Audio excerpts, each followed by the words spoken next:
I did get here at about 7:30 this morning, and already we had a room full of people. I said to Frank, perhaps he should already start showing some cases. Just on a little housekeeping note, we've had a few comments from people, and thank you for the feedback, about the fact that we don't have a lunch area with tables for everybody to sit at. Clearly, logistically, we are restricted by venues. We would need a space double the size of this to be able to do that. For those of you that want a table to sit at, please feel free to bring your lunch back into this room and utilise the tables we have here. So we've taken that on board, and we'll try and make sure that as we look for venues in the future, we can perhaps provide a more comfortable lunch arrangement. So thank you for the feedback. This morning, I'm welcoming back to the stage Dr. Frank Bogdan from New Jersey in the United States. Frank has taken up summer residence in Florida, and his golf game's got a lot better of late. But Frank, for many years, has been given a fairly challenging topic related to Damon of dealing with issues when things go wrong. Many times you turn up to lectures and you see beautifully presented cases where everything runs smoothly. And while that's good to look at, that's probably not reality. And so having somebody that will show issues that occur and how to correct them is really valuable information. So, as always, it's a pleasure to have Frank with us, and we look forward to his presentation. Thank you. Thank you very much. And thank you for getting up early. I am the opening act today for Dr. Chris Chang. There he is. And he's in the front row, so he doesn't know how much trouble he's in. I'm going to pick on him a little bit today. Okay. So, the third Asian Forum, where I met Dr. Chang and Dr. Lin, two really, really fine orthodontists here in Asia. So, and you can see, if you look closely at my picture, I have braces on at that point. I'm back in Damon. I'm not back in Damon. I'm in Damon for the first time to change my smile. And we've shared the stage in many places of the world. You can see those two at the end here. All right? That's, again, Dr. Chris Chang and Dr. John Lin. Hi, John. John's out there. All right. So this is my backyard in West Palm Beach. So I do live in West Palm Beach. And there is the flag on number 2, Chris. So I live on number 2. That's my backyard. It's elevated green. Awesome hole. The whole of science is nothing more than the refinement of everyday thinking. And that's what I'm here to do today. I'm here to show you challenges that we face. And a lot of times we don't understand why we have those challenges. Now, I was at the AAO this year. I spoke at the AAO in San Diego. So did Dr. Chris Chang. And we were both at a presentation there by the University of Iowa on, do you remember that, Chris? He loves this slide.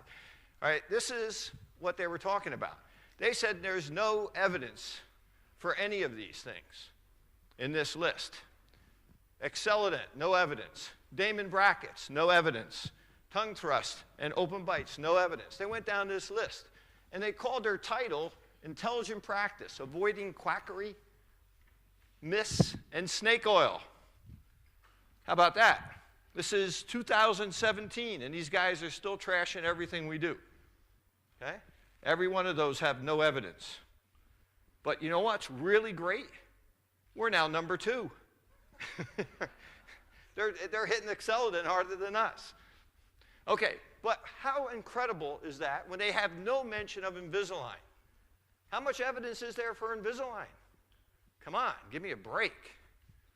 All right, so now remember the snake oil. So Chris Chang is on stage, and he says, I like snake oil. He says, when my Damon bracket gets stuck and I can't open it, I put a little snake oil on it. So you can use that snake oil when your bracket's stuck. What did they prove? Facts and truth really don't have much to do with each other. And I think Dr. Lin talked a little bit about that the other day, right? Facts and truth really don't have much to do with each other. William Faulkner. Okay, so what is EBO? Who can answer that question? Let's ask Dr. Chris Chang. What's EBO? Everything you say will be EBO for me. So the classic definition of EBO is what? Evidence-based orthodontics.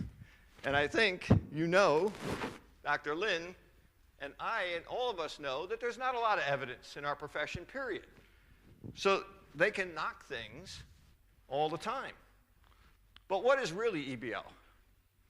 Is it evidence-based? Really? I don't think so. I think it's experience-based orthodontics. We learn from our experiences. We learn from our mistakes. That's what the real EBO is. Clinical observations based on my experience. The overwhelming majority of malocclusions are dental-alveolar. I told you that on Wednesday. No doubt about it in my mind. Muscle function imbalance is a distortion of the dental-alveolar complex. That's where most of our malocclusions come from. Therefore, modeling of alveolar bone with PSL should enable us to correct many malocclusions with light force in both growing and non-growing patients. Because we can affect dental-alveolar bone until they stop breathing. Once they stop breathing, well, then I don't think we can move it. Okay. So what is ABO? Chris? What's ABO? You may think it stands for American Board of Orthodontics, right? No. Wrong again. It is American Board of Orthodontics. Is that a good answer? How about accident-based orthodontics? That's where I learned most of my orthodontics. Accidents happen. And when you recognize the accident, whether it's a mistake or something that happens you don't expect, you need to learn from that. So, what is really important to us as clinicians? Both EBO and ABO, experience and accidents. Experience-based orthodontics, accidents-based orthodontics. Combined with common sense and then learning from those mistakes. And also, reasonable stability, isn't it? Because if we do things, we show beautiful cases, and they fall apart in a year or two, that doesn't help us either. Okay? So here's an example. This young lady, a very pretty young girl, mild class 2. I treated a brother and sister, and they were the worst patients I've ever had in my office. Didn't cooperate at all, didn't wear their elastics. They were just tough kids to work with. She's the third coming into my office in 2000. She's got an end-on class 2, which you can easily correct with class 2 elastics. Okay? But I chose to put a Mara in, a mandibular anterior repositioning appliance like a Herbst hybrid, to correct this because I knew what? From experience, she would probably be a bad patient, just like her brother and sister. Okay? Well, I was right, because when I got done with the Mara and I'm trying to close a little bit of space, I actually had to put night-tie coils on after the repo visit to get her done. Retraction coils on an 1825 to close space because of the operation. There's the little space. Can you see it? So I'm just closing that little space up. Why am I showing you this? It's a relatively easy case. Okay? Remember, we repoed, we're in 1825, I want to get her done, and I put the night-tie coils on because she's not wearing the elastics. Can you see what happened? Look at the 1825. Look what a night-tie coil did to that wire. It gave under the pressure. And I look at this and I go, I wanted to hug this little girl. I wanted to give her a kiss because now I had a new tool. We finished in January. So it only took 1 month with the coils to close that space. Fixed appliances for 17 months after the MARA. And here she is with reasonable stability a couple years later.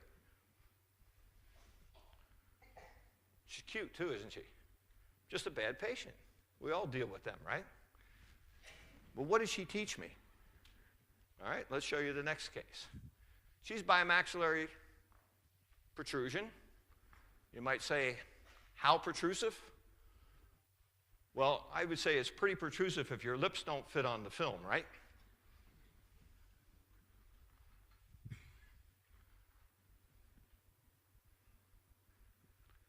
So what do we do in this case? Class 3, open bite tendency.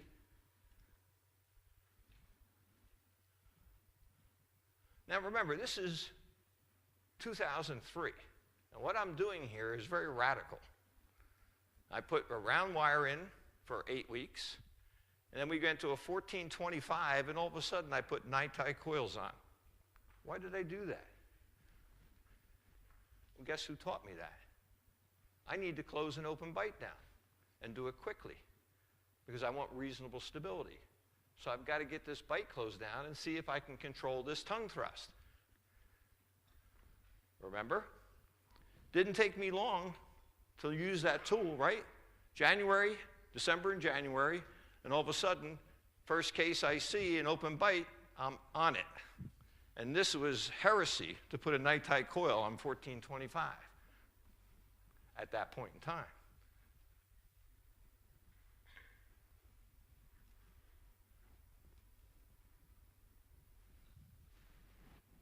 If anything, I over-retracted. Left that coil on one visit too long. What was the title of my presentation? Read and React. So here I am in a class 3 open bite, tongue thrust, and I'm putting bite turbos on. How does that make any sense? Well, because she deepened. I over-retracted. That's how easy it is to close these open bites. So remember, when you need to close an open bite, go back to copper nitide. Go back to the soft wire. Don't be trying to close it on steel. It'll take you forever. Okay? We'll show you examples of that. All right. So now here we are. I take a this is our repo visit, but in cases like this, where I have extractions, I took out lower first bicuspids, upper second bicuspids. I want to see what I have to do to close the remaining space. Okay, my protrusion's reduced, but I think I would like to see the upper lip back a little bit more in this case. So I'm evaluating that. I want more reduction. So what do I do for anchorage? I'm going to read and react to what I see. Class 2 elastics in a class 3 open bite. That's reading and reacting. That's what Dr. Damon taught us to do. Read and react. Remember, at this stage of the passive self-ligation in our Damon careers, we don't even understand fully the tool we have yet. We're learning. We're flying by the seat of our pants to learn what's happening. So we actually went to class 2 elastics in this case. Now, if I told you, when you're looking at this picture, that I was going to use anterior bite turbos and class 2 elastics at the beginning of this case, you'd probably get up and walk out of the room and say, this guy had too much to drink last night, right? But yet, that's what we did.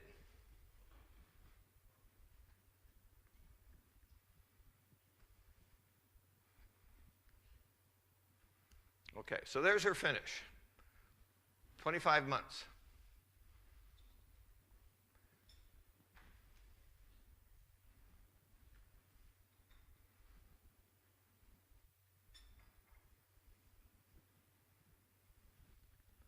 Now, for years I showed this case, and I said, you know, this is one of the most stable cases I've ever treated. That's my gut feeling. That was really stable. We followed her for a year, and then she was dismissed, and we lost track of her.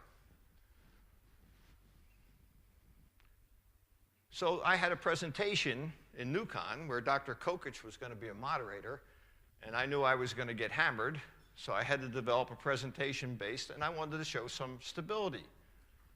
All right, so there's our cephs. Look at this. Lips are not on the film. Reduction is pretty good, but I want more. Class 2 elastics, and I finish with that profile.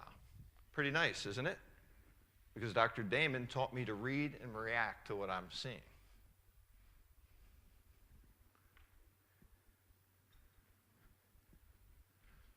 So what about reasonable stability? We found her by going on Facebook. My staff found her on Facebook. We got her back in. Let's see if this open bite held up. Let's see if the tongue thrust really disappeared like it looked like when we closed that bite down. 5 years later, she still looks great.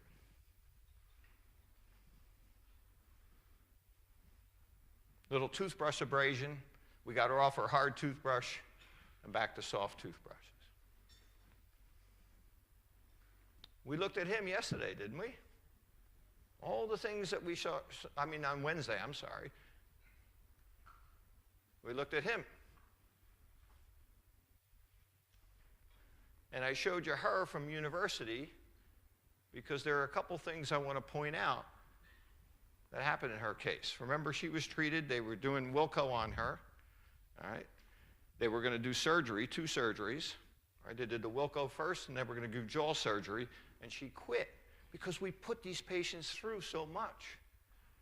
Where those first 2 cases, we treated both of those in 16 months. 1 in 13, 1 in 16, right? Well, what did I learn from this case when the resident presented it? Here's the Wilco with bone grafts. They used that because they wanted to do rapid palate expansion. She's only 15 years old. And they're doing all this to a 15-year-old. And I just showed you correction. This is what they did to her. But I want to show you, the reason I'm showing you this is because here's what I learned. When you retrocline incisors too much to decompensate patients, you're running a periodontal risk. She's got really retroclined incisors, and look at the tissue here. They grafted. So how do I learn from that? This young lady, I did not show you on Wednesday, all right, but she is a class 3 open bite, like the other 2. She's 24, and she disappeared. She had a little periodontal problem in the upper anterior. She disappeared for a year, and then she came back. Well, what's unique about that? Well, 1 year later, she's now 25 and a half, still has the same essential malocclusion. She had 2 opinions for surgery and came to us because she heard that we were doing some stuff that was different. There are her numbers. And I mentioned to you about the WITS appraisal. I think that's more significant than A and B in most of these class 3 cases into making judgments on how we're going to treat them.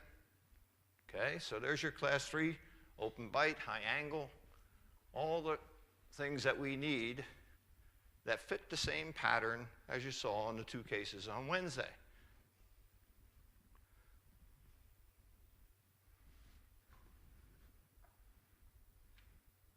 So, a year before, we presented the same treatment plan as we did in Michael, who I showed you on Wednesday.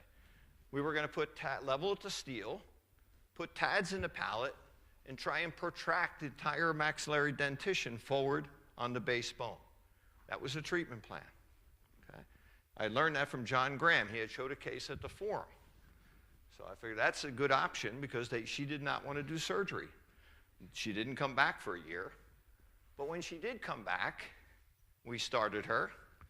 It happens to be December 31st, 2010. Now, what's significant about that date, other than it's New Year's Eve? Okay. Well, guess when we started Mike? November 2010, 1 month before. And Michael had the same treatment plan. TADs in the palate, drag the maxillary dentition forward on base bone, and see if we could get out of this case non-surgery. So we proceed. Again, a little tip. We're going to go in with a class 3 parrot. Remember I said I don't use more than 2-ounce elastics anymore. Sometimes, rarely, I go to 3. Not necessarily 2 ounces of force. This is a class 3, we call it a V. So it's a long class 3 horizontal with a short class 3 vertical component. And in this case, I attach it to the canine on the inside because it's in crossbite. We talked about early elastics yesterday, right? Wednesday. And I told you there's no science behind them. Look at what your case needs and put it there. So why should I wear it to the outside of the canine if it's going to impede the correction of the crossbite? So we bond the lingual button on, and we wear it to, on this side, we wear it as a straight class 3. In 4 months, she's starting to respond very nicely. And remember what I said that seems to be the magic number? Yes, on Wednesday? We start to watch this happen, and if it's 6 months, we start to see the change. We know we're going to make it. Okay? We're at 4 months. We're still significant. We got an open bite yet. She's a great patient. She's wearing her elastics well, and she's on 2-ounce elastics. And here's 6 months. And lo and behold, class 3 is done. We're under. The reposition visit, we're going to make some changes. And she has clear brackets on. Remember that, because we're going to get into this later. And post-repo, that's what she looks like. I put an asterisk on this slide because here we go. We're going to use the little trick that we learned to finish this case. All right, so let's look at the next visit. At 12 months, we have now the night ties in here. We've worn our elastics. Just like these two, what did we do? We closed it down. We closed the bite down on soft wire. Do you understand how valuable that tool is? We weren't supposed to do that, right? Not supposed to wear these elastics on copper night tie like that, not in the early years. In the early years of Damon, you look at the workbook, elastics were only on steel. But we began to cheat. We were cheating here and there because it just seemed like maybe they would respond. And they did. So therefore, the birth of early elastics came to our technique. Right? And they are significant. But they must be light. You're wearing them on light copper night tie wires. You don't need to go to zebra or to moose. Stay with parrot, 2 ounce. Stay with quail, 2 ounce, depending on how long you're pulling them. Now remember, I said 2 ounce elastics. I told you this Wednesday, not 2 ounces of force necessarily, because we stretch the elastic, and it may be a little bit more than 2 ounces. It may be 2.5, may even get up to 3, depending on how much we stretch it, because we go beyond that 3 times diameter sometimes. But still, it's important to stay with the 2 ounce elastic, because if we went to a moose, 4.5 ounce elastic, and stretch it the same way, who knows what our force is? 5 and 6 ounces. Or a moose, and stretch a moose that way, and the patient can't even open their mouth, right? So that's a 6 ounce elastic. But notice how nicely her bite responds and closes down. Again, these two taught me that. So we apply what we learned by those accidents. Accident-based orthodontics. I didn't have any idea that would ever happen until that little girl. I'd still like to find her on Facebook and give her a big hug for not cooperating, because she taught me a lot, right? 12 months. All right, so now you see we come out of the night ties. We're back in our finishing arch wires, steel or TMA. Okay, you can always tell in my cases when I'm in steel and TMA because there's a little V-bend in the wires. The V-bend, I don't put stops on TMA and steel because the stops don't hold very well. They slip and slide. So we put the little V-bends in. Okay? Now, here's another thing that we're going to address later in this lecture. She has clear brackets on, and I'm chaining underneath. What? No rotations? How did that happen? Why? Everybody was telling me they have so many problems with clear brackets and rotations, and they were disgusted with it. Ormco went to work. They built a second clear bracket. And we still had some issues with rotations, not as many. But I wasn't having those issues. Well, now I'm going to tell you, remember I mentioned Wednesday about this? I'm going to show you why. I'm going to show you why through this lecture and understand what's happening. There's our final records. Let's go back and look at this again. Full chain, underneath, clear brackets, no rotations. Can't happen. 16 months, and all the class 3s that I've shown over the past couple of years, we've treated from anywhere from 13 months to 16 and a half months. That's the maximum time.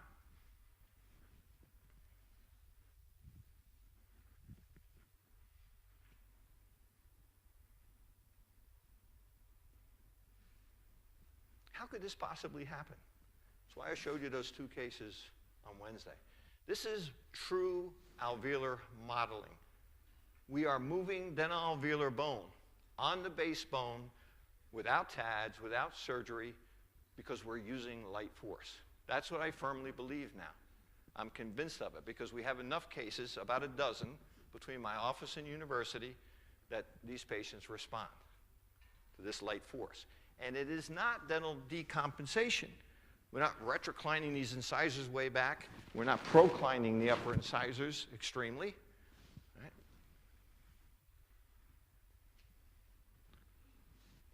Retention splint. Important in these cases. In adults, we wear it 1 year. If we have a child that's still growing, we wear it till they're 17 or 18, depending on if it's male or female.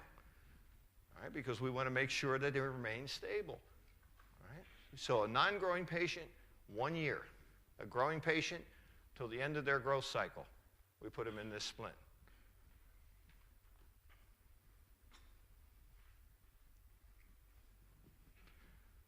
Incredible, right? When you look at those steps, you don't need numbers on it, but we'll put them on. Now, the only thing I didn't like about this case, all right, and this is, again, you got to continually learn. Look at these cases when you're done. Critique yourself. I think the lower incisors were a little too upright. Okay? So she had the most, of all the cases that we've done in these class 3s, non-surgeries, she had the most retroclination of lower incisor. But I want you to pay attention to the upper incisor.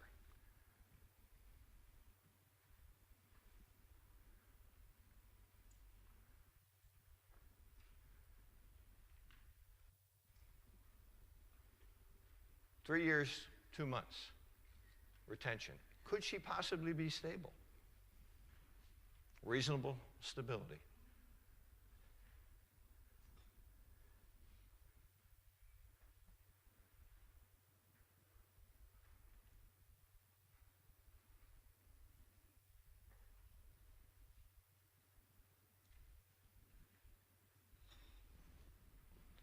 So I left you hanging a little bit. I said, pay attention to the upper incisor. We're coming back to that. Because that's going to be the answer to why I didn't have rotations in this case. Where I could chain underneath, I can chain all day underneath. Heavy chain, not just light chain, and she would not rotate. You're going to understand that today. So we're going to come back and look at that and understand why that didn't happen. It's what I call understanding all the little things and solving all the little problems. And the reason we can't do it is we don't understand why we're having the problem. All right?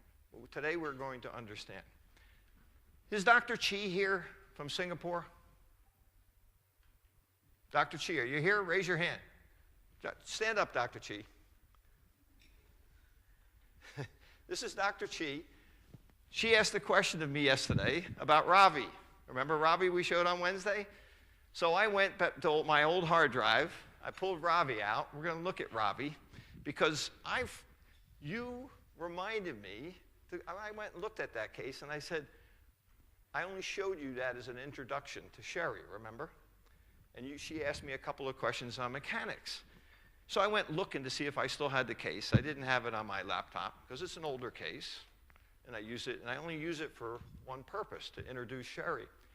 But When I went back and looked at it last night, I decided to load some of the slides into it because of Dr. Chi. So you have her to thank for this, because I forgot how much I learned from this case. Okay. So this is Robbie. He's 28.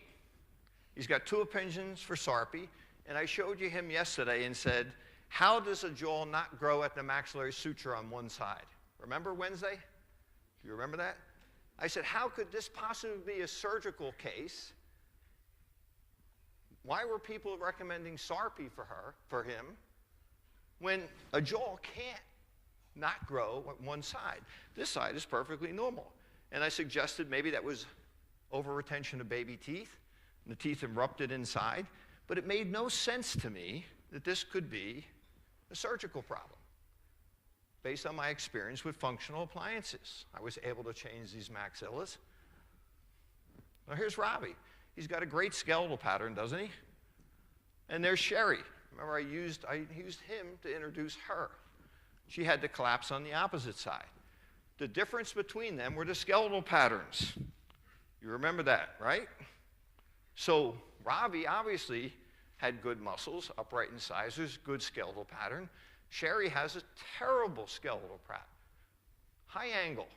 Not the cases we really like to treat. They're always more difficult. But what was the point? Look at the muscles.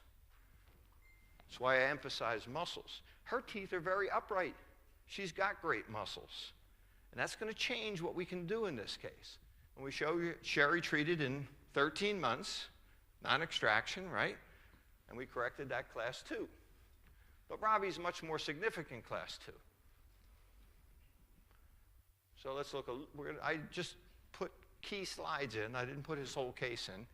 I didn't have that much time. I would have been up till 2 in the morning to do that.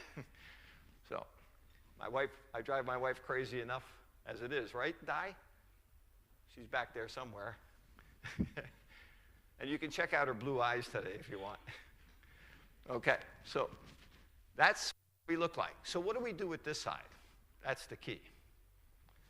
We told Robbie, you got to get the wisdom teeth out. I'm going to try and treat you without extractions, and I'm also going to try and treat you without surgery. Okay? So maxillary surgery, surgically assisted rapid palate expansion, Sarpi. I did a lot of those in the 80s, and I told you how many of those patients love me, right? None. They hate me. Tough surgery. Condenovelar modeling helped this patient. So this is what was different. Back here, you got to remember something. Back at this time in 2004, what I was doing here was radical. It wasn't part of what the Damon system. We were all, the ones that were playing around with Damon across the country, including Dwight and Tom Pitts and Alan, well, I don't know if I think Alan Bogdan had started at this point. But we were doing things, trying to learn from our responses. So I started this case by just putting the braces on the upper arch, putting the wires in, trying to get the maxilla to start developing ahead of the lower arch. So I locked the lower arch down. I didn't want that uprighting and making it tougher for me to correct this crossbite. So this is what I did in 2000. Okay? Now, we started in December. All right. Here's where he is at 8 months. Did I show you that slide? That's the initial? Yeah. Okay. I'm sorry. Here. And the crossbite elastics were not started till February, because we weren't doing elastics on these light round wires yet. But when his wasn't progressing as much as I thought he should in the round wire, I went to a light crossbite elastic, a Quail, off of the bite plate. So the buttons are bonded to the bite plate, and we start the crossbite elastics in February. And it's 8 months. 8 months before I actually go into brackets on the lower arch. So I wore the bite plate for 8 months. We started the elastics a couple months after we started the arch wires and started developing the arch.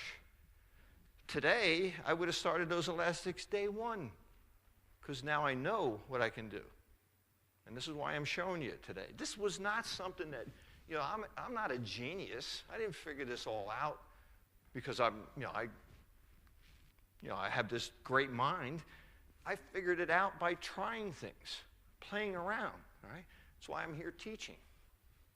Right? So we started, we put a coil in, started opening up space, and what Robbie was a super patient.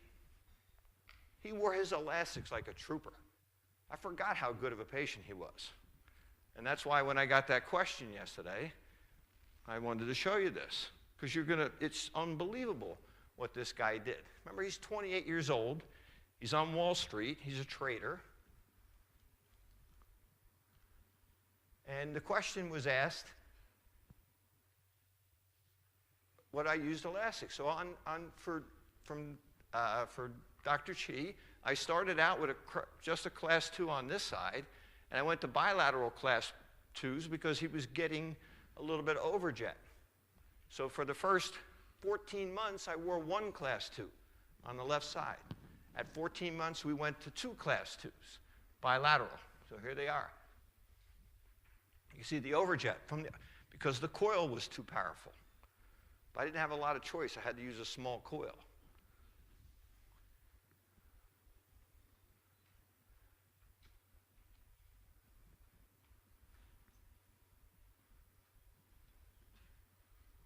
So at 18 months, guess what? The overjet's back under control. Super elastic patient. He just wears them like a trooper, even at 28 years of age. And what's the other lesson we learn here?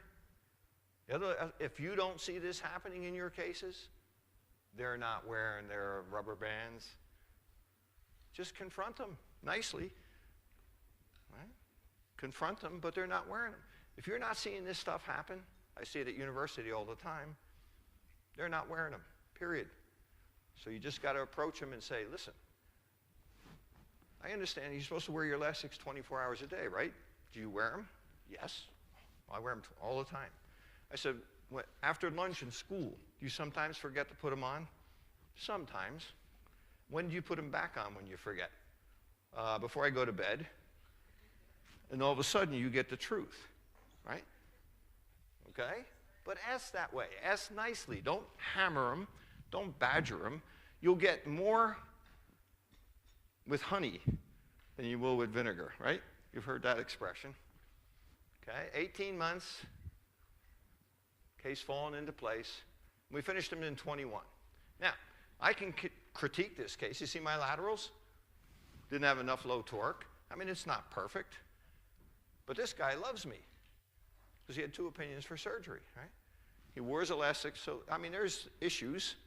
I mean, I would have definitely used more low torque. I didn't at that time. We were not there yet in our experience. And I used heavier elastics. We went up all the way up we went to Moose Class 2, 6-ounce Class 2.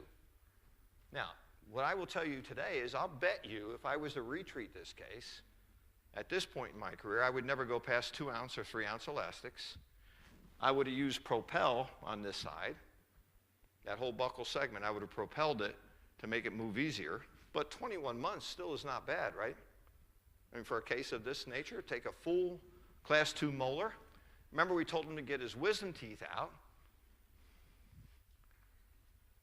So that should help us distalize, right?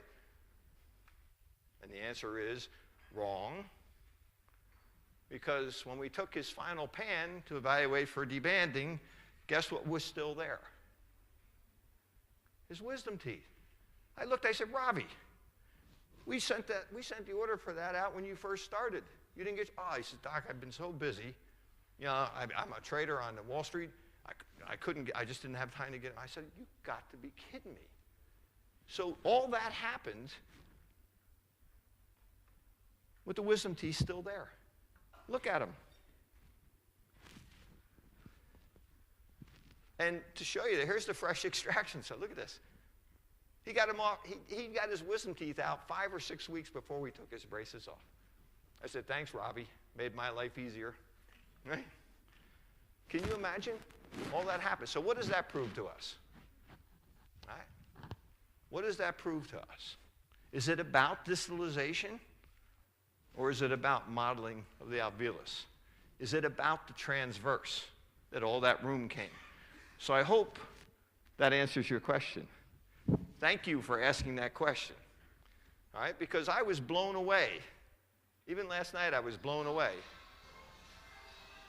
by looking back at that case.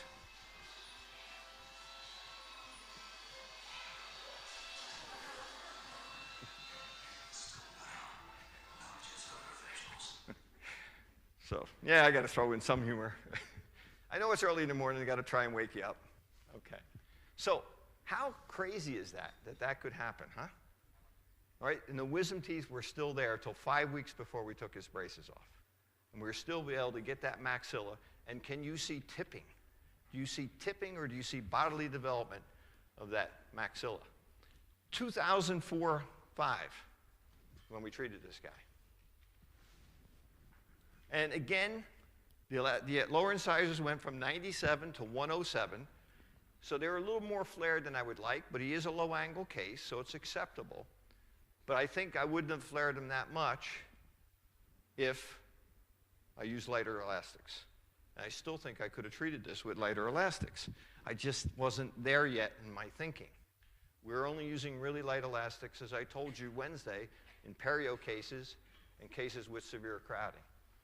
Okay? So thank you so much, Dr. Chief, for answering that question and making me go back and look for Ravi. Okay, understanding and solving all the little things. First and foremost, we need to understand what the problem is. So what are my clinical objectives here? Arch form, how to establish and coordinate. We talked about that on Wednesday. Controlling torque, so it's about selection and the 20-degree wires. If you are not using selective torques and you're not using the 20-degree wires, you are cheating yourself of a great tool. You must have those in your armamentarium. 20-degree, I call them set wires because that's the trademark for ortho specialties, but you need those torque, superelastic, light force torquing wires. Utilize advanced straight wire the way it was designed to be used. Stop making so many bends. We can eliminate or at least minimize any first or second order bends. Why? Because that's not the problem. Remember what I said on Wednesday? Every time you make a first or second order bend, there's a side effect on the opposing tooth. If you put torque in a wire, there isn't a side effect. So all these step-ups and step-downs, they come back the next time and you overdid it on the tooth next to it. And you drive yourself crazy bending wire. It's third-order bends. I'm going to prove that to you. Right? And we can even minimize them if we're good with our selective torques. Okay. So I showed you Dan on Wednesday, and I'm not going to go through his case again. I just wanted to show you what happened because we did not adjust the arch form when we came out of copper nitai. Went into a steel, a Damon steel, and he went into crossbite. So we had to drop back to the copper nitai and we had to constrict the lower arch, all right, like this, all right, put it back in, and then correct it. So make sure when you're done in the copper nitai phase, you adjust your arch form in steel and TMA to what the patient has given you. You drop the wire right on the lower arch and adjust it. That is the last time you will use the Damon arch form. Now the arch form is the patient's arch form that they have given you. So, torques. Torque is the problem most of the time. Period. Exclamation point. Wire bending miscues. We step up and down. We do in and out bends. And I'm telling you, 99% of the time, you're making the wrong bend. There's the play in the bracket. That's a 1925 wire. Look at all that space here and here. This is why we have an issue. All right? Steve Ward put this video together, and what I did is edited it and we're going to show you segments of it at different times. So I want you to listen to Steve and watch. Remember, this is a 1925 wire in the standard bracket. Prescriptions have an O2T slot, and most doctors finish in 1925 wire. So the range of torque and play that everybody has been, experiencing to this point in orthodontics is about 24 degrees in play, 12 degrees in either direction, which you can see represented by this movement. So it's quite a significant amount of play. That's the level of control that they have in terms of third order. Isn't that incredible? You think you're filling up that slot with a 1925? Not even close. And there's where our problems begin. All right? So let's look at that. You need to use selective control, because that's where your control begins. If you have two teeth in this position, all right, and you just put 15-degree standard brackets on, and you level to 1925, this is what you're going to get. Not even close. Not even close. Because the apices of those roots were such a different location. So now you're bending a lot of torque into the wire. Right? If you used a 22 degree and a 2 degree, look how close you get. That's what selective torques do for you. So you're wasting a lot of time if you're only using standard brackets. Get the torques and use them. This is from Dr. Burstone. You need a couple. Torque is a force system. This is a couple. The wire is on the edge. When you have a couple, then you have control. And I have to, again, tip my hat to Steve Ward, because we're going to show you more segments of that video, because he, for the first time, made me understand what was going on inside the bracket and why I didn't have the issues that so many people had. Look at this picture. This is torque. But you notice that the wire is inside the metal, because that's not real, is it? To get that wire in, we have to flex it down, right? Push it in. But you know this is the amount of torque that it's going to do once you engage it, right? So that's how the wire looks when we put it in the slot. And this is what's going to happen. Right? It's going to torque. When it does so, the torque is now expressed. And what do you have left? You have a holding couple. The wire is on its edge. And that's what you need for control. But I'm not going to ask you to put your loops on and use a magnifying glass and look in every slot, right? Because that's not real, right? But you need to understand what's going on inside that bracket to understand why we have problems in finishing. This is what you need, a holding couple. If you have no couple, you will have problems, okay? Because of all that play in the bracket system. Let's look at this guy, case 1. Okay? Here's what I did. It's a class 2. I'm going to extract 4 teeth. So I put all high torque on, like I told you Wednesday. This is typically what I do.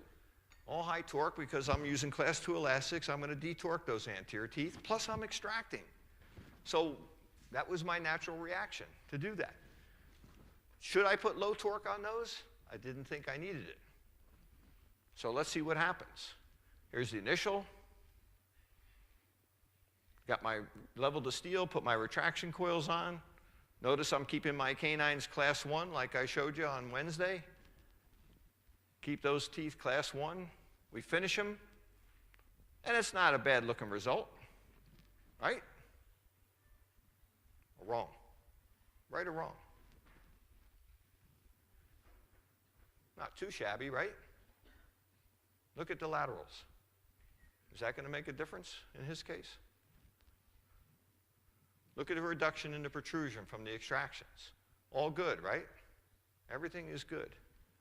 Great result, except for his smile. Why? Because I missed the torque on the laterals. What did I have on there? High torque. Common mistake.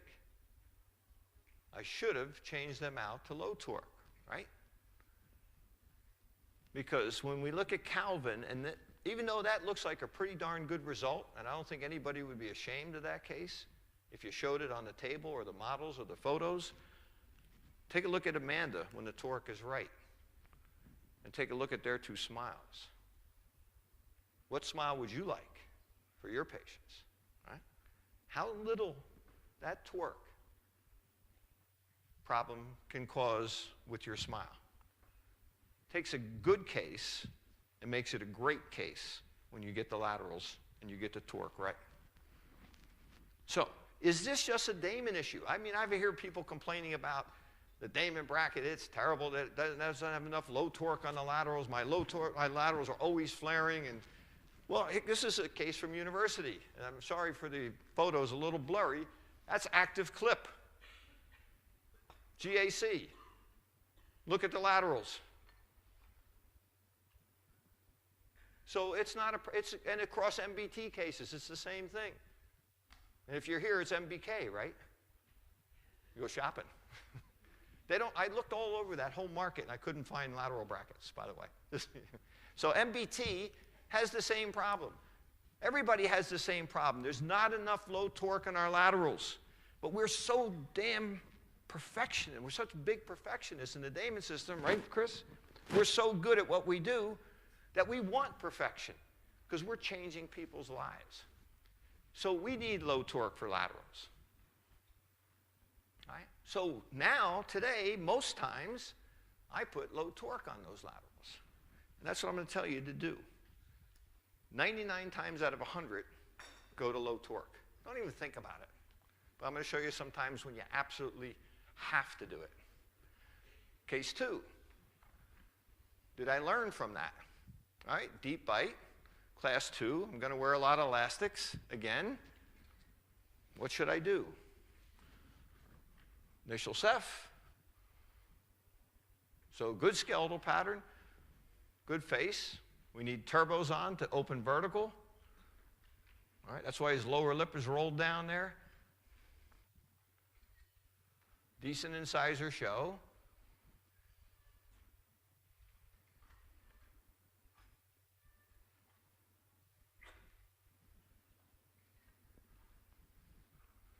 Okay, so let's go back to Steve Ward and see what he says. Now, when we look at an upper right standard bracket, so on the upper right, that is a standard torque bracket. So let's watch what happens. Now, this bracket on this lateral has a standard torque on it, and the range of play that we just showed on that other model is the 24 degrees, which I can express. Did you see that? Did you see where that lateral was? It's here by pushing this tube in either direction until I hit the cover. So what they're hoping to hit is what's in the middle, but there's no means of accomplishing that because the 12 degrees of play is on either side of that. So this is what they would probably hope for up here. You can see how this root now lines up with this root, but if the tooth is flared, quite often this is thought of as an in-out problem, or a vertical is on either side of that. So this is what they would probably hope for about here. And you can see how this root now lines up with this root. But if the tooth is flared, quite often this is thought of as an in-out problem, or a vertical problem. But really it's neither. It's just more likely a torque problem. Whoa. Did you see how much play 12 degrees and what it does to a tooth in the vertical direction and in the in-out direction?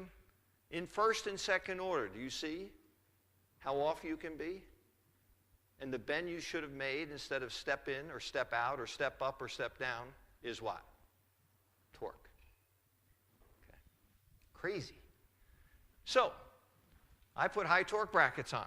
Again, it's class 2, deep bite case. I'm going to have anterior turbos, and that's how I start. And I would tell you, go ahead and start that way.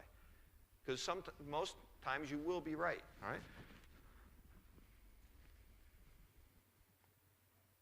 Okay, all high torques.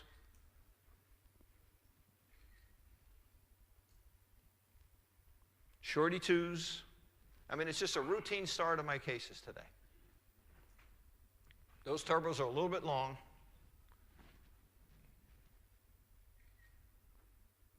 Comes to the repo visit. Okay, now this is where you should be assessing if you got the right torques on your teeth. Smile arc needs a little work yet. I want you to look at the laterals. This is where you make the decision. When you get the repo visit, just don't look for ins and outs and up and down. Look at laterals every single time. Look at the laterals and see if you need to make torque changes. I need low torque on these laterals. They're still a little bit flared. So I take the brackets off, throw them out, and put low torques on, right? Wrong. What do? Just turn them upside down. At your repo visit, take the laterals off and flip them. Now you don't waste brackets. You have your low torque. In fact, you have more low torque with a high torque flip than you do with a standard low torque bracket. Okay? So look at laterals at your repo visit. If they're flared a little bit and you're class 2 elastics and you have high torque on there, no problem. Take them off, turn them over. Micro etch them, turn them over. Now you're going to be able to finish this case beautifully. Okay? So right at the PAM repo visit, that's what you do. Do not be throwing brackets out and putting different ones on. Just use common sense. So, why am I showing you these? Again, here's another class 2 case. All right, and this time we use an orthopedic appliance, Mara, which again, it's really not orthopedic. It's still modeling alveolus. We learned that about the Frankel, right? So we correct the class 2. And then I'm going to use class 2 elastics. So what did I choose again? All high torque. Why? Because all my mechanics are class 2. I'm going to tend to detorque this case. To be efficient, I want high torque on. Turbos. And the lower should have low torque because I'm pulling class 2s. And I've been in a Mara, which again, Herbst, Mara, all the orthopedic type of appliances, we call them functional appliances, flare lower incisors, they detorque upper incisors, just like elastics. So how do we finish? In this case, I didn't have to change the laterals out. Okay? But if I had to, this is what I would do. But look at the PAN repo visit, look at that visit, and make your decision. But don't forget not to just look at little problems with your bracket positioning. Look at your laterals every single time. If they're out there a little bit, take that high torque and flip it. That's all. It's part of PAN repo. Look at the control. I mean, this is what, look at the control with torque. This is a class 2 case, right? Again, I used a Mara, which tends to flare teeth, and then I used class 2 elastics. And look at the control of torque. Are the lower incisors flared? Are the upper incisors retroclined? The answer is no, because I used the right brackets and I used the right wires. And here we use set wires. So we're going to look at what we do with these set wires. Here's a case that was in my office as a young child, him and his sister. And they left my practice. We just had them on supervision. I told the mother that we would never take out teeth in this case. Right? Him and his sister. And they left because the father got insurance. They left my practice. Right? And they went on to a clinic to be treated because this insurance would pay for everything. They didn't want to pay me. Right? So, patient returns. The mother, the orthodontist said, started the case, said we need to take out 4 teeth. So the mother remembered what I told her. Important to educate your patients on your supervision visits. She came back to my practice.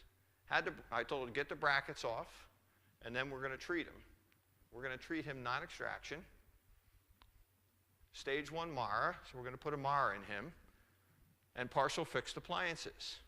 In stage 2, we're going to do full fixed appliances. Well, what's the issue? Look at the lower incisor here. So this guy put the brackets on. You can see the braces on the stuff. He leveled all the teeth, and they don't. Well, now it's my problem, isn't it?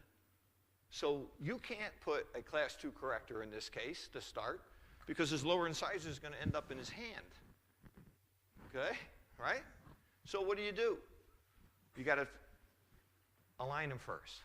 There's the stage 1 records. We put a 2x4 on the lower arch. We used a 10-degree bracket. That happens to be Terry Dissinger's bracket that he does with Herbst. So I didn't have low torque brackets. We were just out of them, right? So we used an old Herbst bracket, -10, and we put a 20-degree set wire in there to upright the incisors before I went to Mara. Right? So at this point, we insert the Mara. All right, 20-degree wire, 10 degrees to upright those incisors. Tiebacks, we used a little bit of the spaces that were here to upright them. So this is how he came in. After the braces were removed, we set him up in the 2x4. Look how we got control of the lower incisor again before going into the Mara. It's so easy. So easy. People that tell me that they can't control finishing in Damon, to me it's silly. I have never had better control of my cases because I have all the right tools. Starting with passive self-ligation, starting with selective torques, starting with 20-degree wires. If you don't have them, buy them. Get them, because you will have incredible results by doing it. So the negative torque does this for me. All right, and today we have -11 brackets in Damon Q. We still have our arch wires. We can add another 20 degrees of torque. All right, so that's now how much? 31 degrees of negative torque or positive torque that we can put in, right? Depending on which way we want to go. How much play is in the bracket? 12. So we take the play away. And that's how you are successful in using passive self-ligation. There's the initial ceph again. Look at that lower incisor. There's the final ceph. How can you do that? How can you tell me you have no control with passive self-ligation? Class 2 corrector and class 2 elastics. And look at how we control the incisors. So, here's the pearl. This is what you need to go home with. Getting active and or holding couples with set wires. The 20-degree wire is the secret. Okay? So when I wasn't having problems, it was because I was using these torque arches, and unbeknownst to me, I was getting coupled in the brackets, except for a couple times, and that's what I'm going to show you, where I started to see and understand why people were having so many problems. The reason you have problems with rotations and control of teeth is because you're not using selective torques, you're not using the 20-degree wires, because you're not coupled. Okay? Let's look at that. You remember him, I showed you. This is the opposite way, right? I needed more torque. Unlike my first guy, we had to de-torque his lower incisors. Here, to get the class 2 correction, I had to add torque because I couldn't get the mandible out there far enough. This is where I was stuck. So the positive torque enabled me to get the mandible forward and get that good face. I showed you him on Wednesday.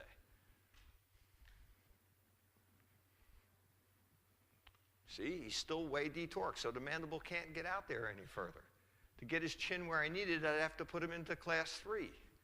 So we had to go into brackets, torque them, and then finish them. Okay. Third order versus first and second order. Making the proper finishing bends. All right, let's see what Steve has to say. I can't thank Steve Ward enough.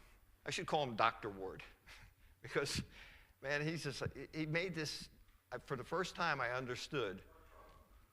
So if you put a low torque bracket on, which we have on this side, What's the difference in low torque? push this root inwards. And if you watch very closely,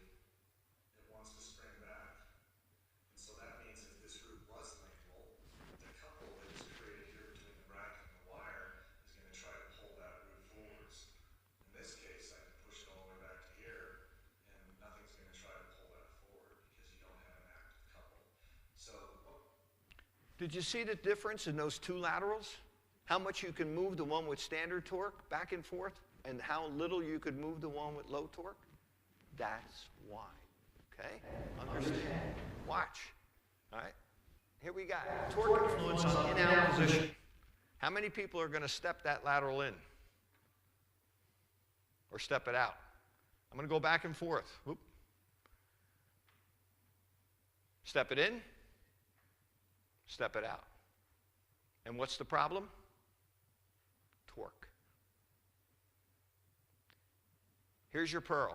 Every time you have a high canine, you have a lateral root back on the palate, and it requires low torque or negative torque. Without any hesitation, if you have high canines, you need to go to low torque on your laterals. Don't even think, even though they look like they're flared a little bit, they look like they're back like this, and you think you need to torque them out here.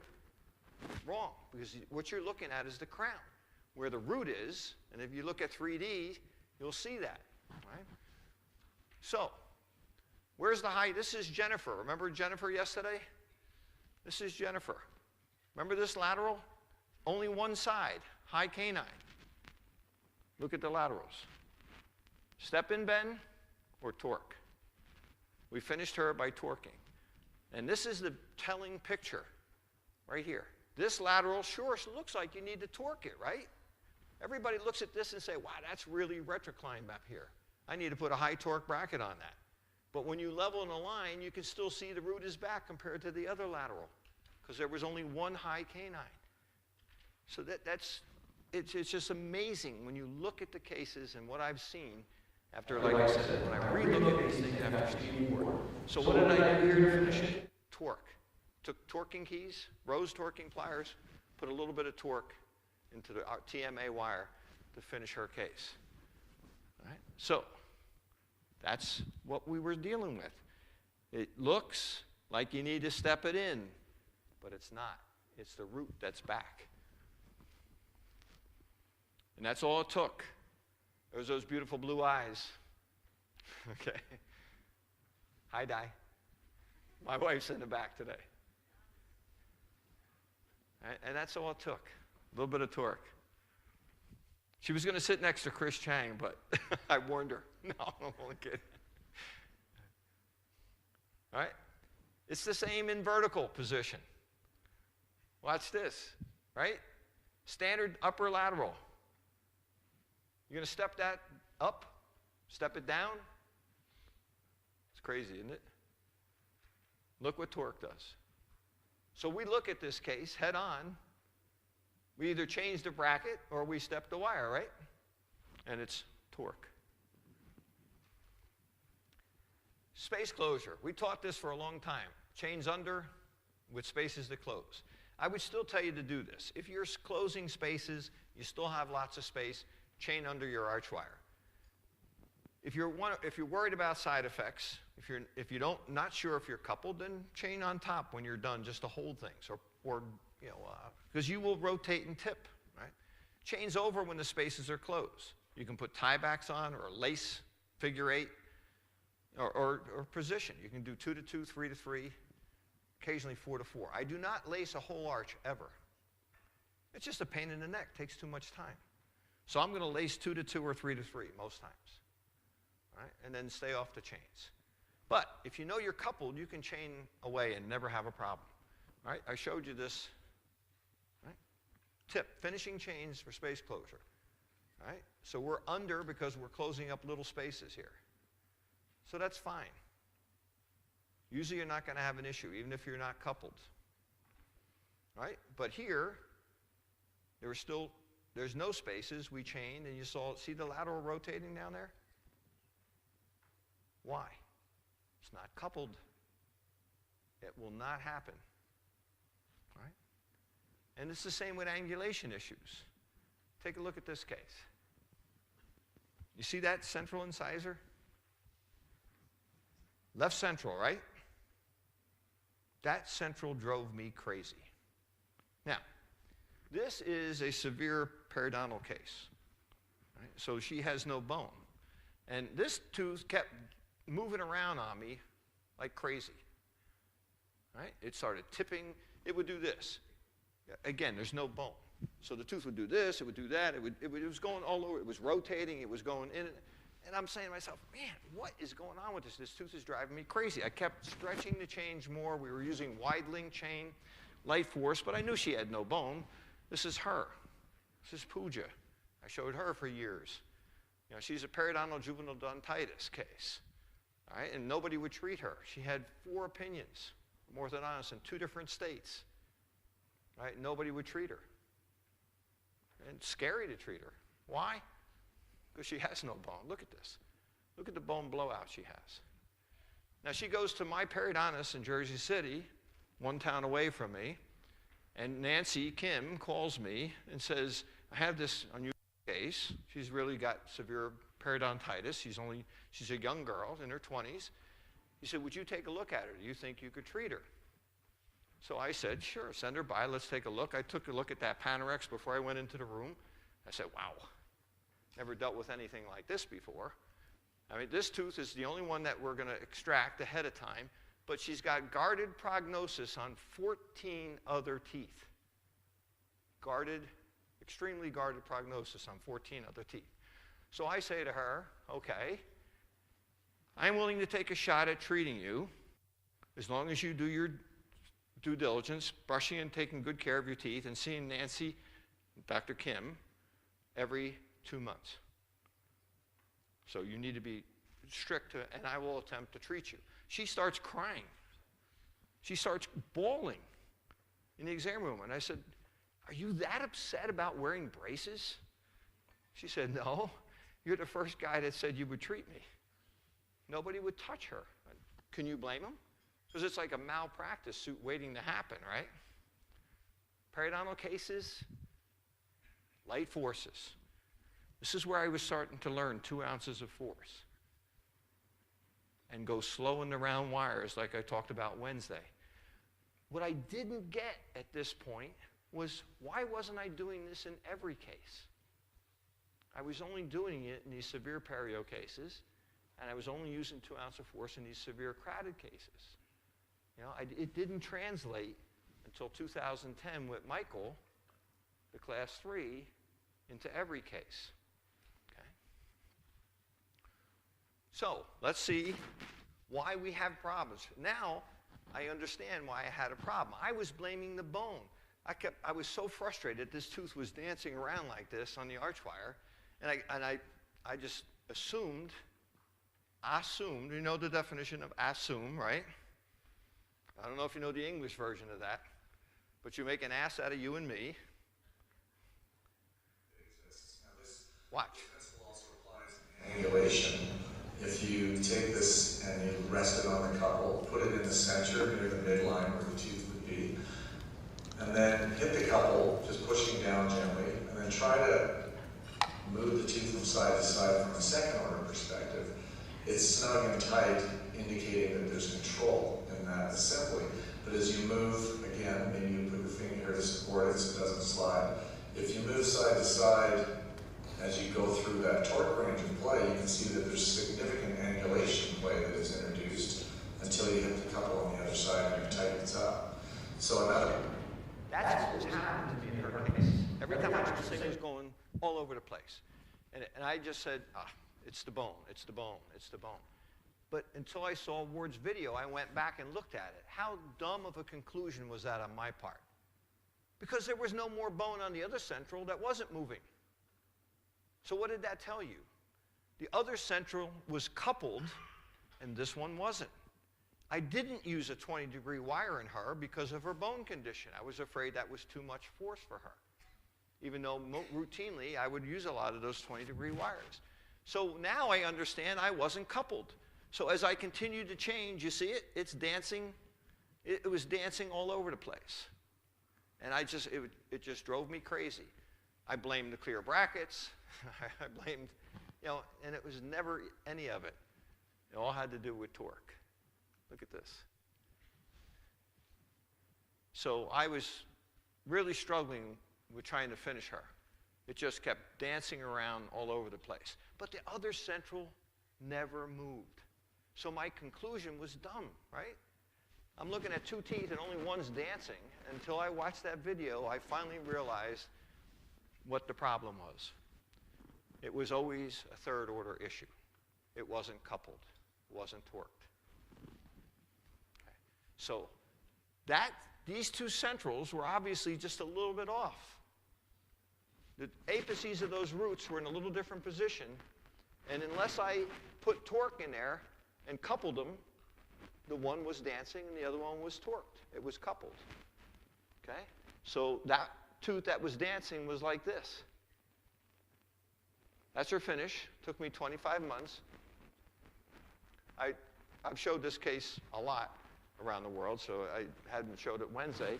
But you know, there's another couple things I'd like to add, because this is to show you what we did. Now, she had this huge cant. That was one of her chief complaints. And you know, when I first looked at this case, and I've showed it many places, it almost looks like you should put TADs up here, right, to lift this buccal segment. That's what I originally thought I was going to do. And then I looked closer at what? Differential positioning of brackets, early light elastics, turbos as needed, TADs if needed. But why would I want to intrude this left side when it's perfect in the smile arc? To treat this cant the proper way, I need to extrude the right side. So here goes one of my another sleepless nights. I put a TAD on here, right? I leveled. And then we started elastics for the cant and the midline. Now, I can tell you that the day I did this, I did not sleep.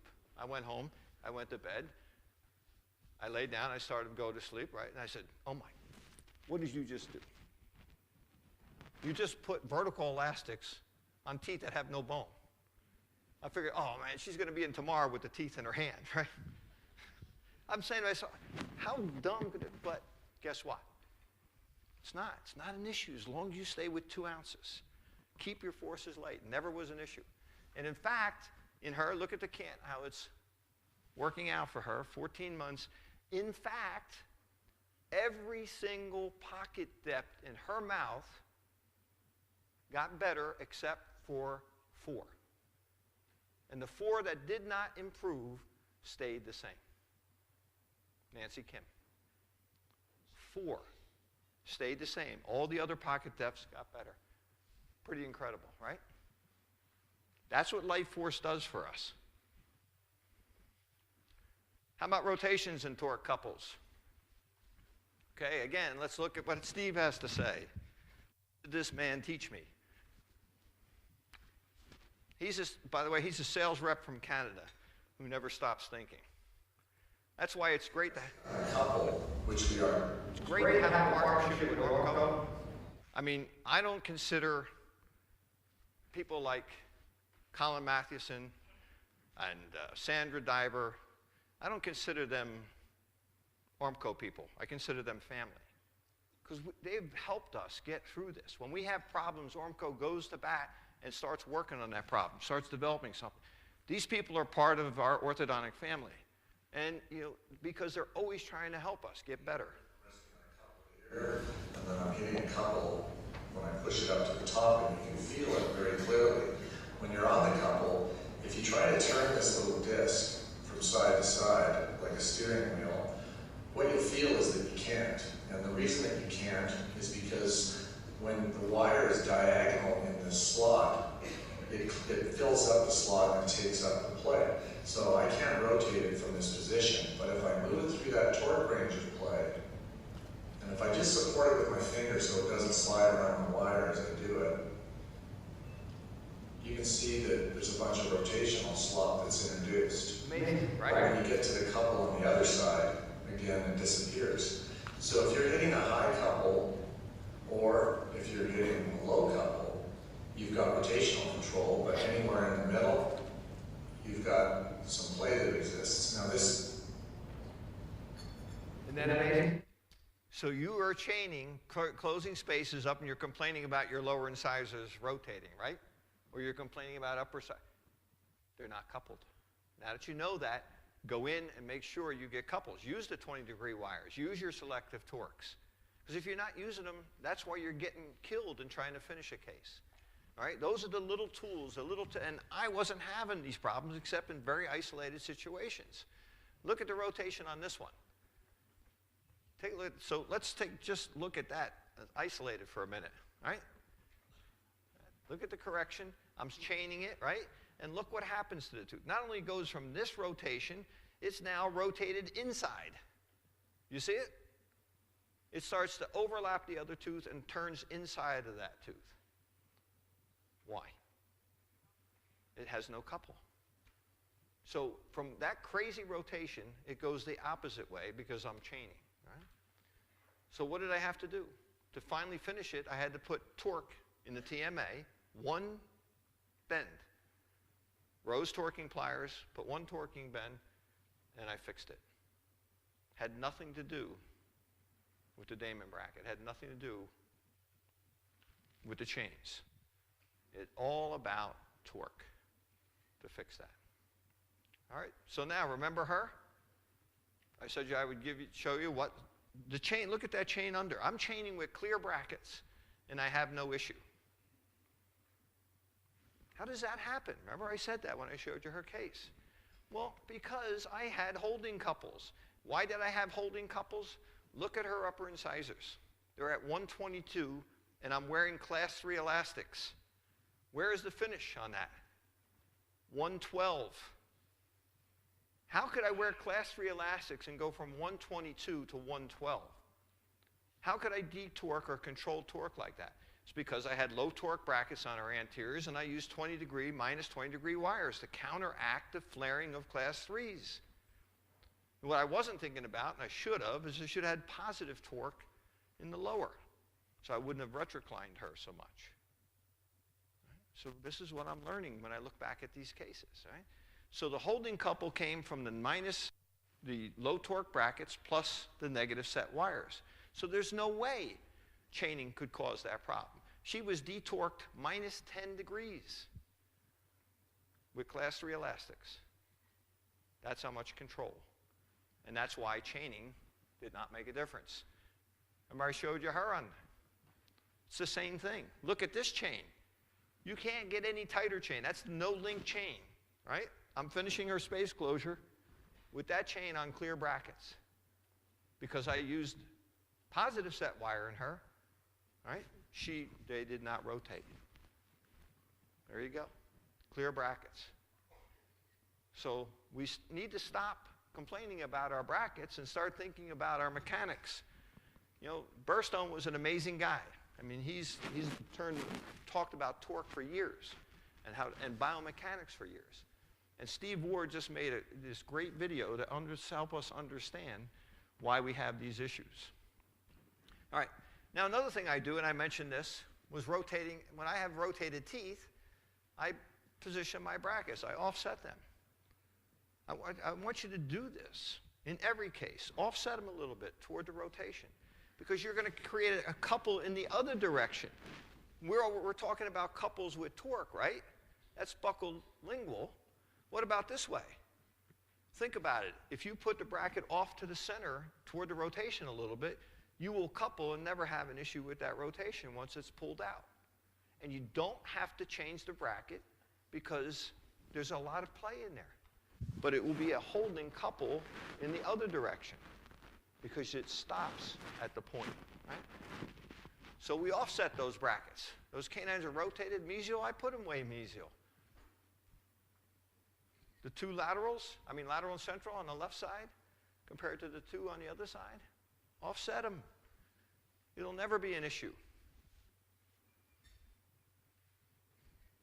And to prove that to you, here we go. Another clear case. People, I could not understand. People are telling me they're having all these issues with clear brackets. And I wasn't having the issues, but look what I did. Every single bracket is offset in this case. Look at this canine. Let me use this mouse so you can all see it. There it is. That canine looks like, what did I do? Hit it with the light, right? It looks way off, doesn't it? Not till you get here. When you look from the occlusal, you see how far mesial I push that bracket because I got to pull that out. And every one of these teeth are offset for rotation. Look at the other canine. It's not rotated. Where is that? It's on the center of the tooth, pretty much. Just mesial to the center. Here, it's way forward. Right?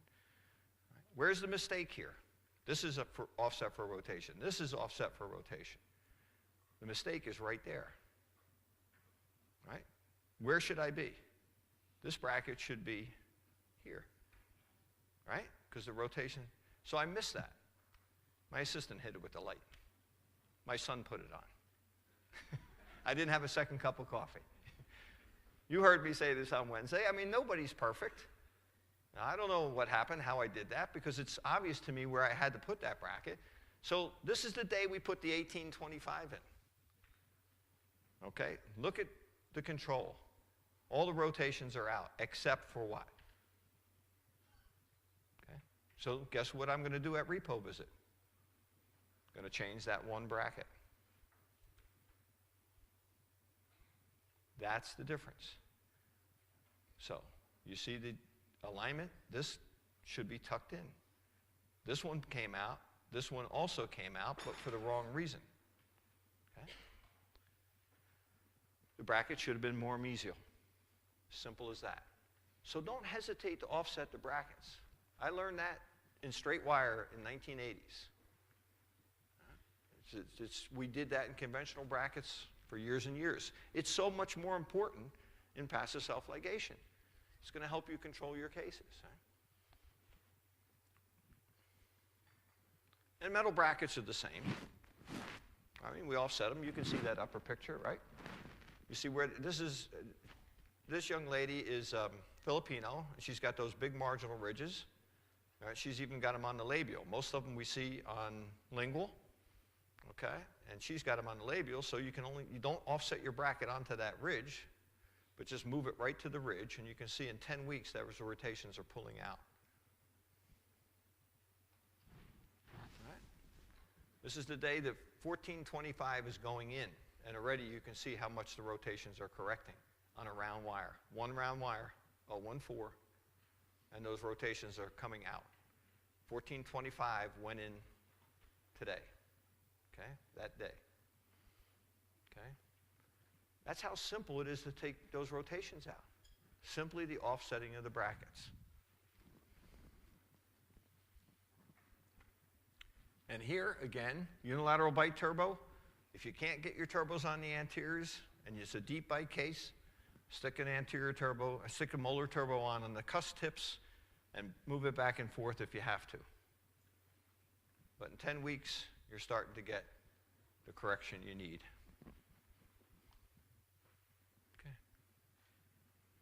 Okay, another couple of tips. Again, what did we talk about? Shorty elastic. We got a crossbite situation here. Doesn't hurt to go right in from the beginning, put a button on the canine.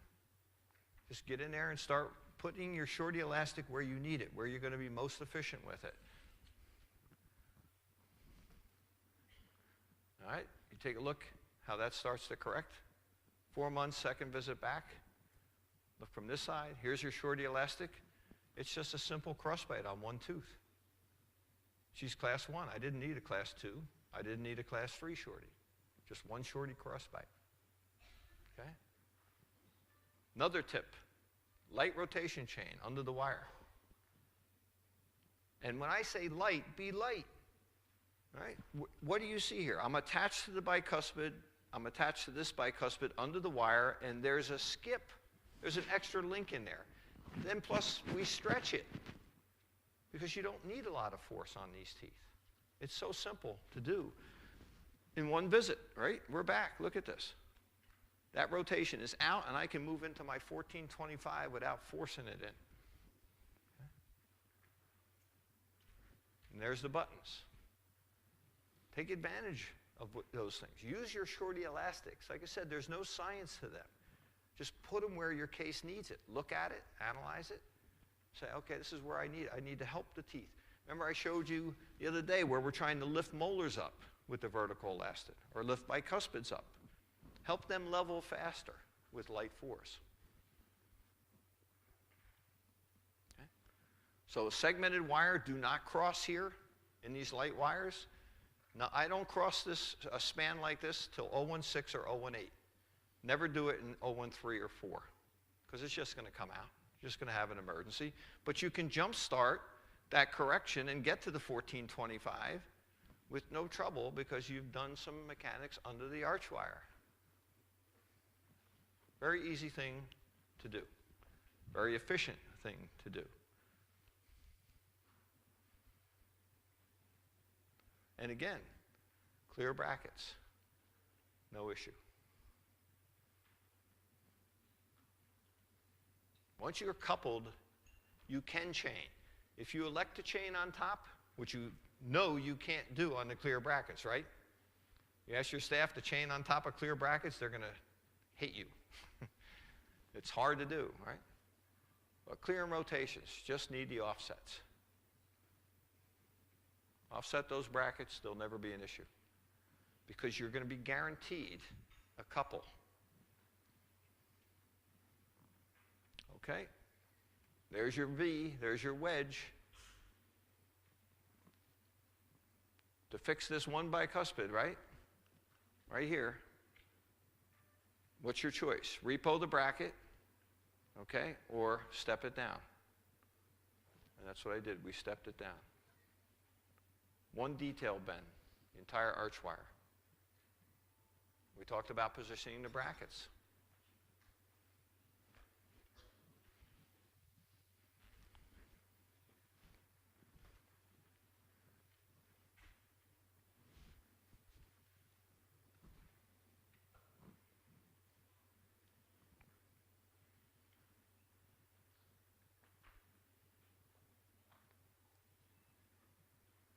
I'm going to change gears for a minute.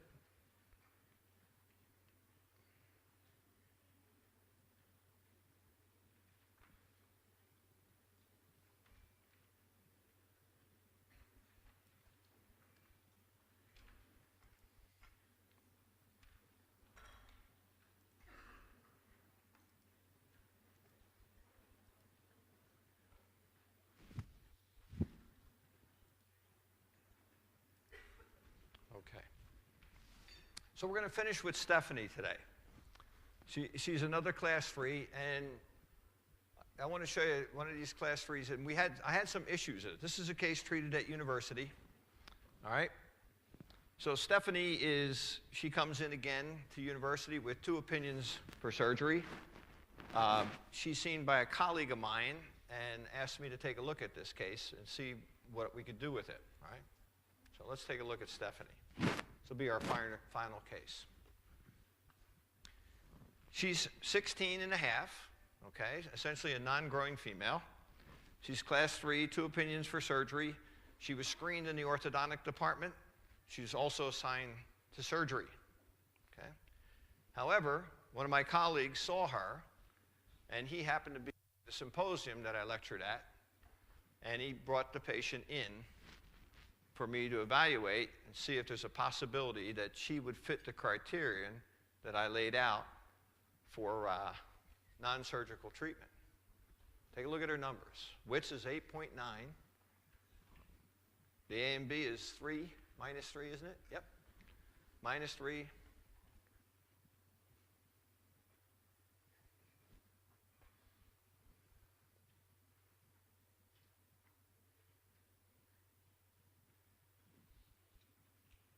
Take a close look.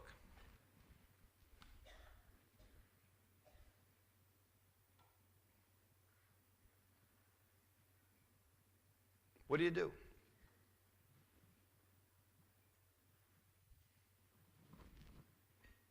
That's the torques I selected. Okay, because now I'm one step ahead of myself. I've learned from mistakes in the other cases. Why do I have high torque on these? Remember the case with the Wilco? Worries me when the incisors are that retroclined. Do I have bone there? What are my mechanics going to be? Class 3, I'm going to tend to retrocline those more. And I showed you what happened in that young lady, the 25-year-old. All right? We detorqued her too much. So now I set the case up differently. I'm on high torque on that lower to counteract the elastic mechanics. I'm on low torque on the upper to counteract the elastic mechanics. And if I need to, I will go to 20-degree wires to control torque. So you remember her. You remember what happened to her lower incisors. That's the only thing that I was unhappy about when I looked back at that case, that she was a little more retroclined than all the others. Okay? So I went from 88 to 72. That's a big difference. And we showed you her. So that worries me. So now I plan for it. All right, now this case is treated by a resident. I'm supervising the case. All right. So my colleague brings the patient in. This is Dr. Jeffrey Cooper. Brings the patient in on my day. We practice on Fridays together. I'm only there the first Wednesday and Friday of the month at university. So he has father, mom, and her come in on my Friday and says, do you think this would fit your criterion you laid out at the Rutgers Symposium? I lectured with Dr. James Vaden, all right, at that symposium. And I showed a bunch of these class 3s at the end, and Dr. Vaden invited me to speak at the AAO because of that. Right? So Dr. Vaden is Tweed, very conservative Tweed, sent me a beautiful note saying he could not treat those cases with his technique, the class 3s that I showed at the end of the day. Right? So what do you see here?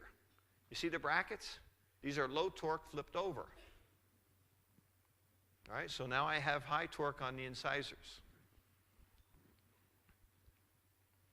Now, what I did say to Stephanie and her parents is, Stephanie, we are able to treat these cases. I think you're a candidate. You fit the criterion that you should not have to have surgery. I said, but you have to be a really good patient. All right, you got to wear your elastics. So she comes in, and my resident is in a panic. All right, he comes over and says, Dr. Bogdan, this case is not going. This is what we're looking at. So I look at it, and this is why I'm showing this to you, because I want you to have the confidence to go out and know you can do this and know what's going on. When I look at this, I know she's not wearing her elastics. You need to know that, and that's why I'm showing you this case. She is not wearing elastics because I know she should be responding to those at this point. This is 4 months in. What's the magic number? 6 months. 6 months, it should be under control. At 4 months, we're losing it. So I sit down with Stephanie, and I say, Stephanie, remember I talked to you and Mom and Dad, and I said to you, I think that we can treat you without surgery if you're a good patient and wear these elastics. I made a promise to your Mom and Dad, and you agreed that you have to wear these. Otherwise, go to surgery. I have no problem with that. We do surgery here. Do you want surgery? No. So I said, then you have to get with the program. You got to wear these elastics. I'm not here for me. This isn't about me. It's about you. All right? Well, she started wearing the elastics. She starts to respond. But know that if something's not working, stop blaming you. Stop thinking you have to add more force because it's not working. I guarantee you it'll work with 2-ounce elastics. If it's not working, they're not wearing them. Period. We tend to look and always blame ourselves, right? We're the failure. We're not. Motivate them. Talk to them gently. Get them to do what they got to do because you're there to help them. All right? Oh, man. Now I'm in Florida. My resident sends me this picture, and he said, oh, this is 6 months in. We're not in control, are we?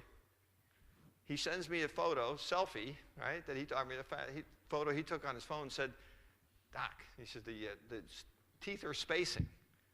I said, well, I know we bonded the 7s last visit. So I'm going to tell you another common thing that I've seen, because it happens with my staff. Does anybody know what happened here? You cut the arch wire, and you're putting it into the 7s, and if you don't round off the edges of the wire, there's sometimes a burr on the wire, okay? And it jams in the second molar tube. Doesn't go all the way through. I told him, look at your second molars, because I knew we had just bonded them. Look at your second molars and cut the wire distal to the 6s, and put a chain on. So this I text him. We fixed this at text, all right? So here's the no cooperation. Here, all of a sudden, another problem. Now, that spacing occurring. You see the chain under? Now, when we went back, I said, go back and look at your photos.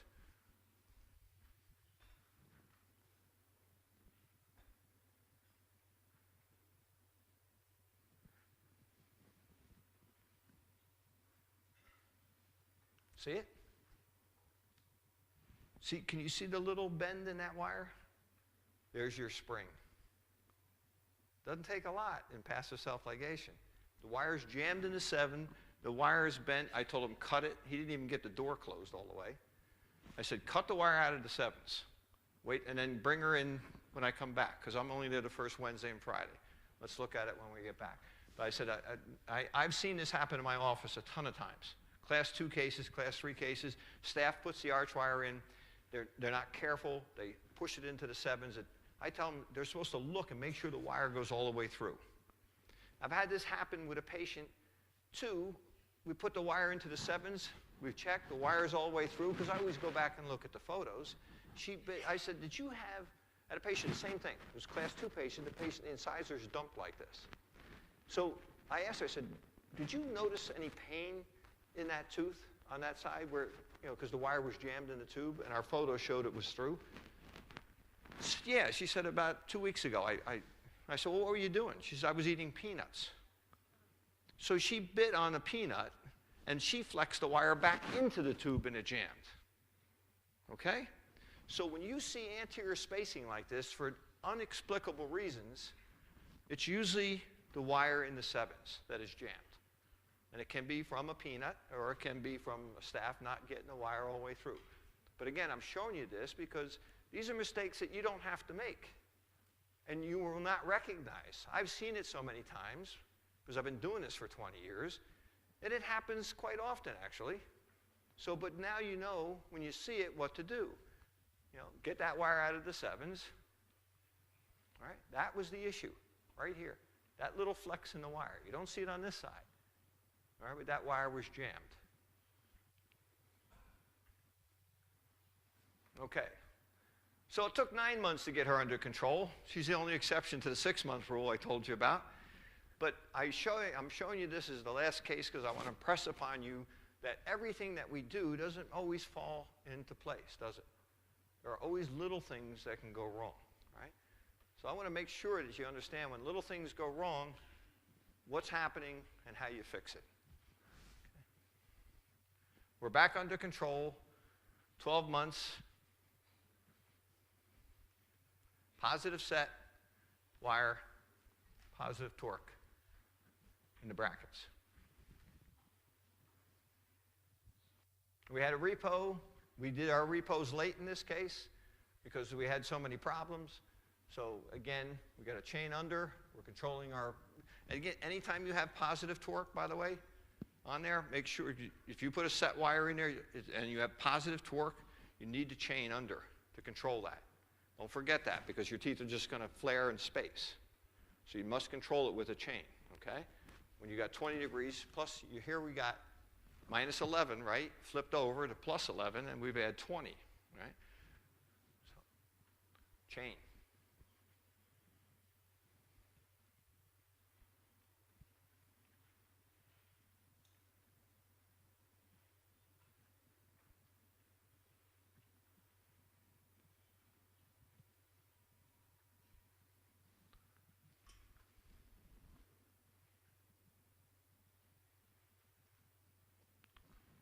Pre-to-band photos at 15 months with all the problems, right? With all the problems. All the class 3s, maximum time, 16 and a half months. Well, that's true, except for one at university, but I'll talk about that in a minute. 15 months. We did not schedule the debanding because we had some work to do on the bicuspids. All right? So this is the final photos I had at that point before I left to the AAO. And I told him what to do. Let's get those repositioned.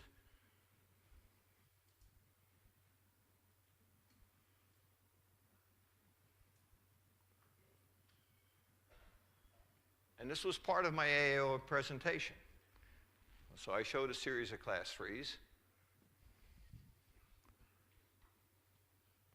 Isn't that incredible?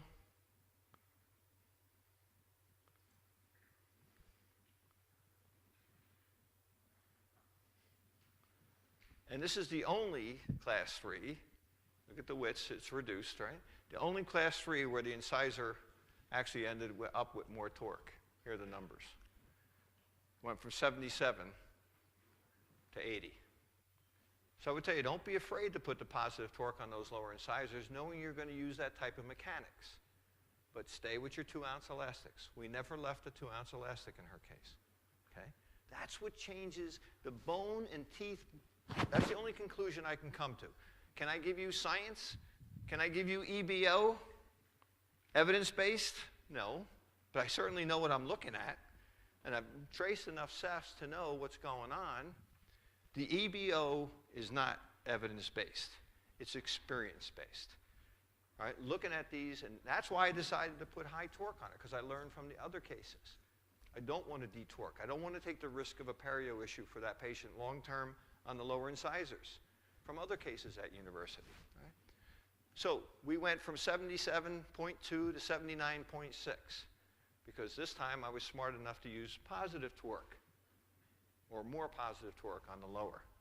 I wasn't afraid of that.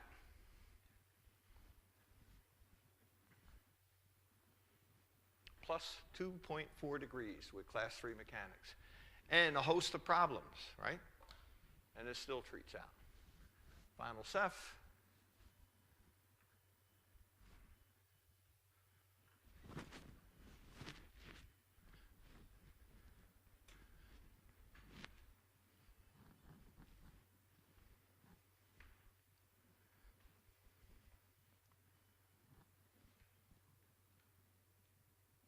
$16.5 months.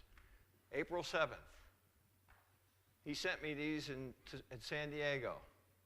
Took them off April 17th.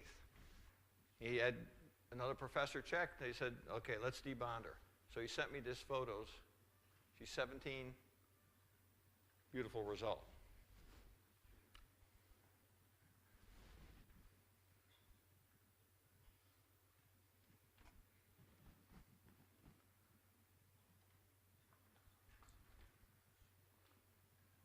Before I finish, I want to show you one.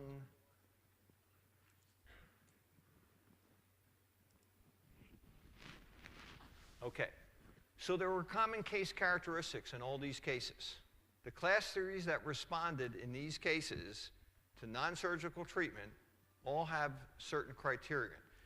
Now that I've done enough of them, I know exactly when I can predict it, that it will work, assuming that we got a good patient wearing their elastics. And that's what I'm going to share with you now before we close. Right? They all had the same criteria when we kept looking back at all these cases that responded. First, they were all class 3 skeletal by any measurement. A and B usually was class 3. Sometimes it was actually not so class 3, but the widths appraisal, everybody knows what widths is? It's a perpendicular from occlusal plane, drop from A point and B point. And it's a millimeter measurement. So that's more predictable for the class 3 because it's denalveolar. That's what I found, okay? And the only thing that widths doesn't tell you is it doesn't tell you which jaw is the problem.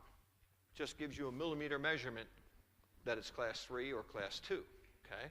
So, but widths is very effective in terms of, we use that a lot at the school.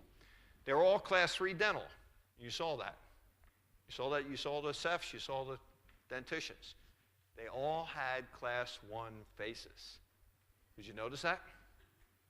We're going to show you. All had class 1 faces. They all had mandibular plane angles that were high angle or tending toward high angle. Okay? Low angle case, class 3, probably surgery. All right? But they all had a high angle tendency.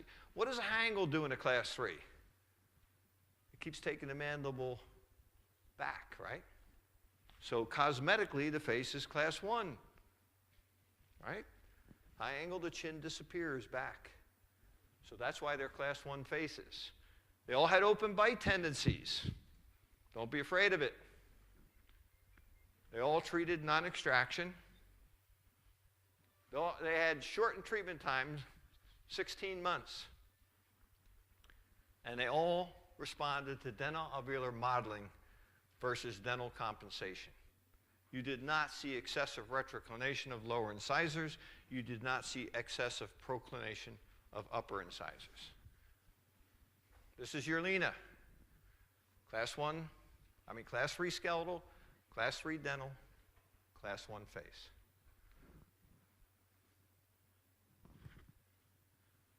"16 months. Michael, saw him on Wednesday. Class 3 dental, Class 3 skeletal, Class 1 face. That's the high angle. Where do you see retroclined incisors or proclined upper incisors? It's dental light force. You didn't see Billy, but he's another one. Again, Class 3 skeletal, Class 3 dental, Class 1 face. 12 months, he was the shortest. Stuart looked at on Wednesday. He's the oldest, 39 so far. So what I'm telling you is, like I said in the beginning, these are dental alveolar problems. Age isn't a factor. It doesn't matter because we can move dental alveolar bone. We can move it as long as they're breathing, right? Make sure they're breathing. Put a mirror under their nose. Bilateral crossbite. I mean, no surgery. It's not necessary. It's just not. And you don't need to torture them, right? This is one you didn't see. This is a case that I treated at university, and we started this case. It was about 10 months before Michael and Yerlina started treatment. And I treatment planned it for surgery. She was set for surgery. You know what saved her? She was a bad patient. Wasn't cooperating, kept breaking braces. And then it was about a year into treatment when we started to see Yerlina and Mike. I walked into the university and I said, get that case in, get that kid in. I want to look at those records again. Brought the father in. I said, you know what? We're not going to surgery with your daughter, but she better start cooperating. She had impacted canines in the palate, all right, and we treated her. Took me, this is the longest one, took about 3 years because we lost the first year due to noncompliance, and we had impacted canines we had to bring in. So yeah, it was 36 plus months. But look at the torque. Look at the upright incisors. We actually put high torque on those to protect the tissue. And you saw Stephanie. Again, Class 1 face. Class 3 dental, Class 1 skeletal. That is the pearl. There's your common denominator. If you see that, they fit that criterion, go for it. And your job, put the brackets on right, keep the elastics light. Keep 2 ounce. Keep the faith. Don't push it. Don't keep trying to add more force. If it's not happening, they're not wearing the elastics. They're not.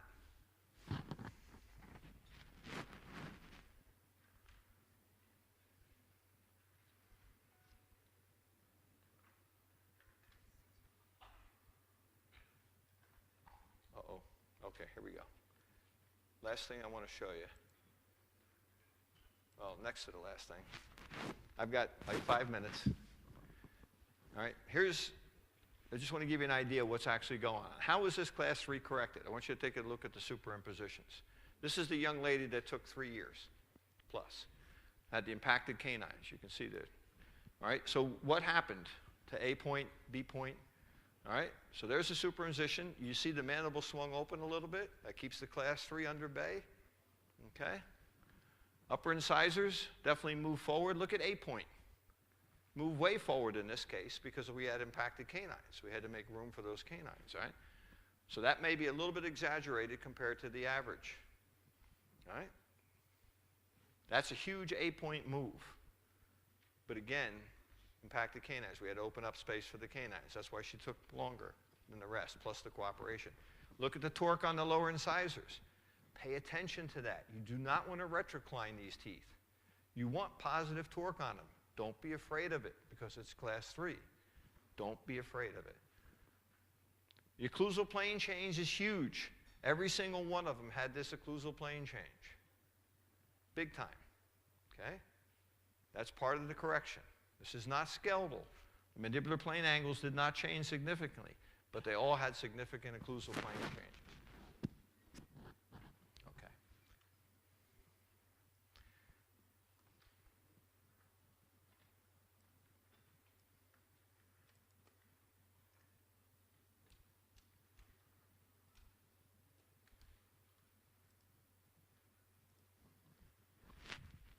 In closing, all meaningful and lasting change first starts in the imagination, then works its way out.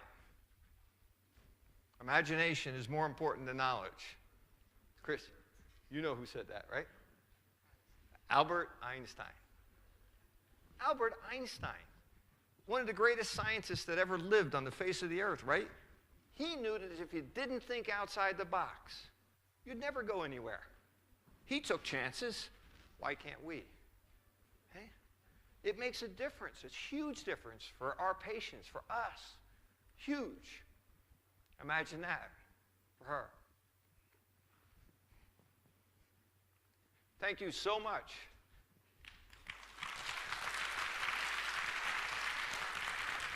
It is my privilege to be here, to be on the stage with Chris Chang and John Lin, who I've known for many years now. We started out, I met these two gentlemen in 2009. It was huge impact on my career. All right, we looked at cases together. These guys, you got the best in Asia here. Learn from them. Go see them, and you got the opportunity to hear Chris for the rest of the day. All right? And I guarantee you he's going to throw some fireworks into it. Chris, great. John, thank you. Thanks very much. These gentlemen are the best. Okay, enjoy the break. We'll meet back at 11 o'clock.